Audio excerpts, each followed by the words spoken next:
Ya,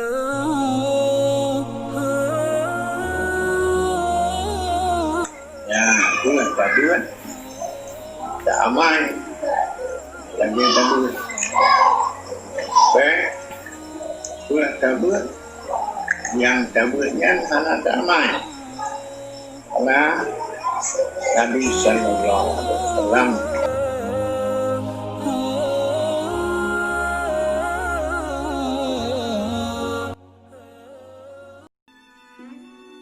Tengku Haji Mustafa Ahmad merupakan seorang ulama karismatik Aceh yang cerdas dan kritis, serta seorang ulama intelektual Islam yang memiliki pengaruh besar di Aceh.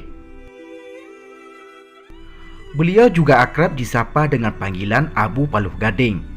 Abu Paluh Gading dilahirkan di Kampung Uten Bunta, Kecamatan Pesangan, Kabupaten Biren pada tanggal 27 Desember 1949.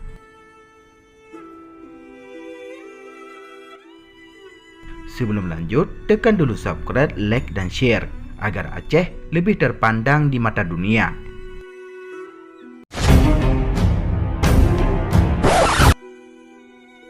Setelah menimba ilmu selama 21 tahun di dayah yang dipimpin oleh ulama besar Aceh, Abu Tumin Blangbladeh, Kabupaten Biren, ia kemudian mendirikan Dayah Darul Huda pada tahun 1987. Dayah ini terletak di Kampung Paluh Gading, Kecamatan Tewantara, Kabupaten Aceh Utara, kira-kira lebih kurang 2 km dari Jalan Medan Banda Aceh. Sebelumnya dayah ini didirikan terlebih dahulu oleh tokoh masyarakat Paluh Gading, yang kemudian mengadakan musyawarah. Hasilnya mereka bersepakat untuk pergi ke Dayah Madinatul Diniyah Bobo Salam Blangbladeh, Kecamatan Cempa, Kabupaten Biren, dengan tujuan yang pertama, tokoh masyarakat ini meminta izin kepada Tengku H.M. Amin Mahmud atau Abu Tumin untuk mereka didirikan satu dayah di Kampung Paluh Gading. Yang kedua, meminta kepada Abu Tumin untuk memberikan salah seorang dewan guru yang senior untuk dijadikan sebagai pimpinan dayah tersebut. Dan Abu Tumin mendukung sepenuhnya dan menunjukkan Tengku Haji Mustafa Ahmad sebagai pimpinan dayah, sekaligus memberikan izin kepada Tengku Haji Mustafa Ahmad untuk memimpin dayah tersebut. Maka status Dayah Madinatul Diniyah Darul Huda Paluh Gading adalah cabang dari Dayah Al-Madinatul Diniyah Bobo Salam Blangbladeh. Maka oleh sebab itu, ulama yang disegani ini disapa dengan panggilan Abu Paluh Gading. Dayah Abu Paluh Gading saat ini memiliki seribuan santri putra dan putri. Dayah yang telah mencetak ratusan kader ulama, memiliki asrama putra dan putri.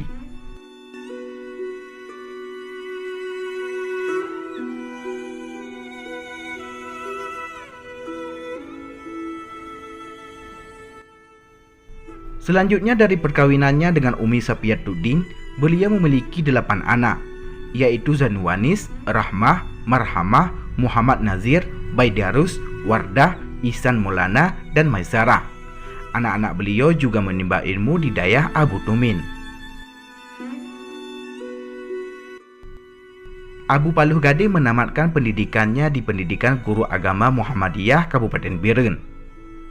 Beliau juga seorang pengurus MPU Aceh Utara. Mulanya menjabat sebagai wakil ketua MPU, kemudian terpilih menjadi ketua MPU pada tahun 2008. Selain MPU, beliau juga menjabat sebagai ketua Persatuan Tarbiyah Islam atau Parti Aceh sejak 17 tahun yang lalu.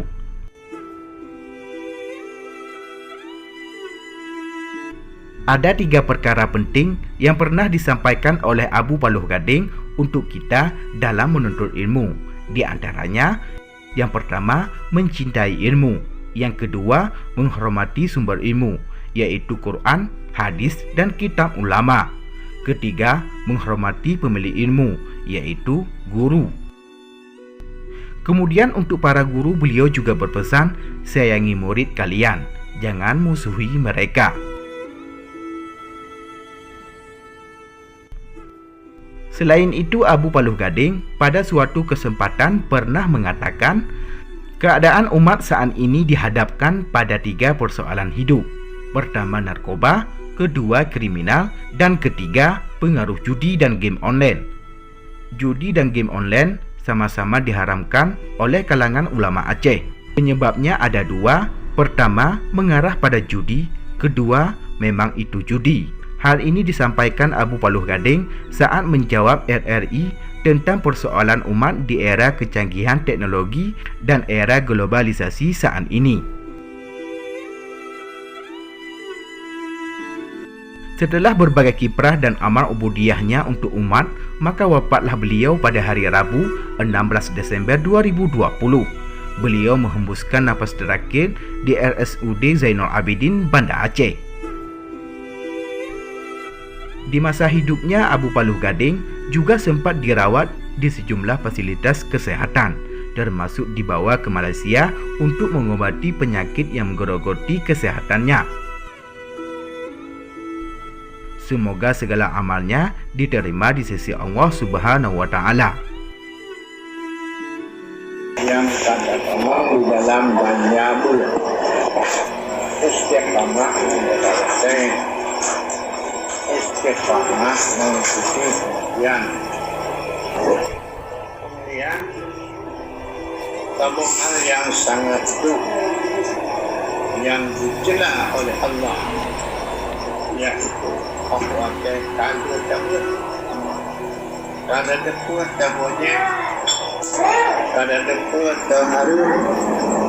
Kemudian ditanya mana tercabut daripada harum dan mana dilaksanakan kewajiban, sehingga ditanya dengan kewajiban lagi kami menerima itu untuk sembahyang kena di orang bulan yang sangat besar. Tadi tanya yang alhamdulillah kata buat yang pertama penggunaan untuk kedua putoi untuk kedua salah. Bila tak kubur di badan, roh dan betul. Bila tak kubur di badan, terhindar daripada salah. Nya itu dia. Maka oleh karenanya, bertanya penting dan bertanya jauh untuk payung oleh mereka. Bertanya jauh diucap tasbih bertanya. Bila keampun bertanya. Oleh seluruh binatang sampai engkau yang alam ia dan keampun bertanya. Jadi karenanya kamu harus pahami bahawa yang adalah sebuah buah yang sangat-sangat layak nilai. Sebuah buah yang sangat-sangat mulia. Jadi karenanya ulun bono baik berikut. Kemudian yang kedua, itu tadi tak aman lagi tadi. Baik, itu yang tabunya anak tak aman. Karena Nabi Sallallahu Alaihi Wasallam orang yang tidak kemudian diamai lagi yang orang yang dikasih Allah dan dikasih oleh malaikat dan dikasih oleh seluruh makhluk. Jadi katanya buat untuk buat ya hari ini walaupun ya harinya tertarik ya harinya bangga yang penyampaian lumba kumpulan merupakan wasiat daripada diri. Kadang-kadang lon kumon udah contoh karena kondisi yang lain. Kanyo yang mengatakan yaitu mudah-mudahan ia kepesanan begitu.